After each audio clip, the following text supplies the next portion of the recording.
We've been working through the American Frontier series, and I've been reading a lot of narratives and reading a lot about the frontier, and especially about Kentucky, Tennessee, and that sort of area, because that is the frontier in the 1770s, where that's one of those kind of focus points for me. And so I've got this really interesting narrative here. I want to read to you just a few pieces. This is Felix Walker, and he was on the frontier as a very young man in 1778. And early on in the Tennessee area, a group of men go there, and they have a negotiation with some Native Americans to purchase a large piece of, I think it's then eastern Kentucky.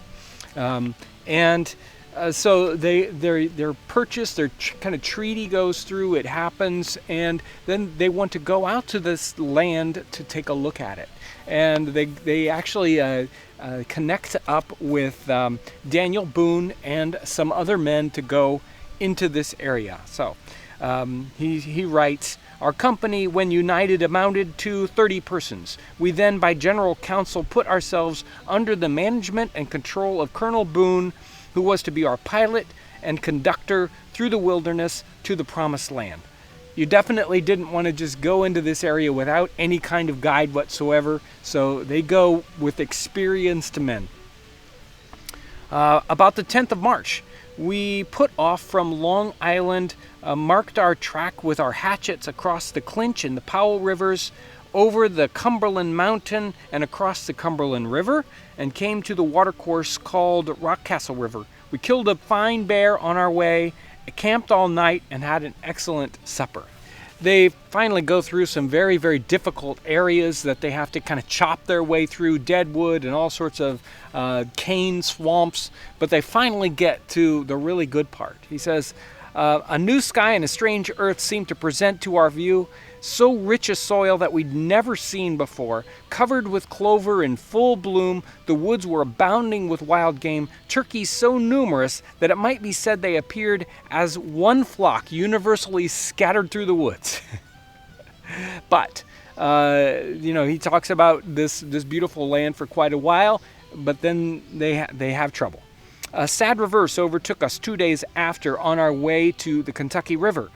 On the 25th March 1775, we were fired on by the Indians in our camp asleep. About an hour before day, Captain Twitty was shot in both knees and died the third day after. And then he says, "So fatal and tragic an event cast a deep gloom of melancholy on all our prospects. Hope vanished from most of us and left us suspended in the tumult of uncertainty and conjecture. Colonel Boone and a few others appeared to possess firmness and fortitude." So many of these people, they ran, they scattered off into the woods to save themselves, but Boone and some of his men stay and protect the people that are wounded. Now, Felix here, he was very wounded. "We remained at the same place 12 days, and I could not be moved sooner without the danger of instant death. At length I was carried in a litter between two horses 12 miles to the Kentucky River, where we made a station and called it Boonesboro."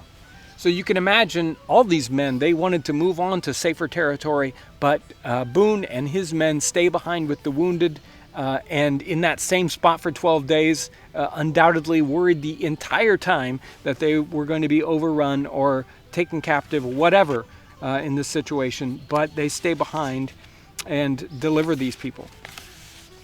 He goes on and he has more adventures, but here's a spot at the end where he talks about Boone himself.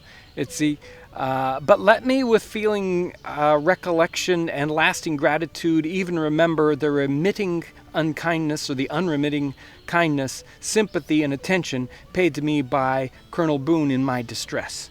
He was my father, my physician, my friend. He attended me as a child, cured my wounds by using the medicine from the woods, nursed me with paternal affection until I recovered without the expectation of reward." You can imagine these guys in this, this frontier situation, completely in, territory that they are unfamiliar with, and their only way of survival is sticking together and having a leader like Colonel Boone in this situation that held this group together and helped them survive this in this terrible situation and get back to civilization.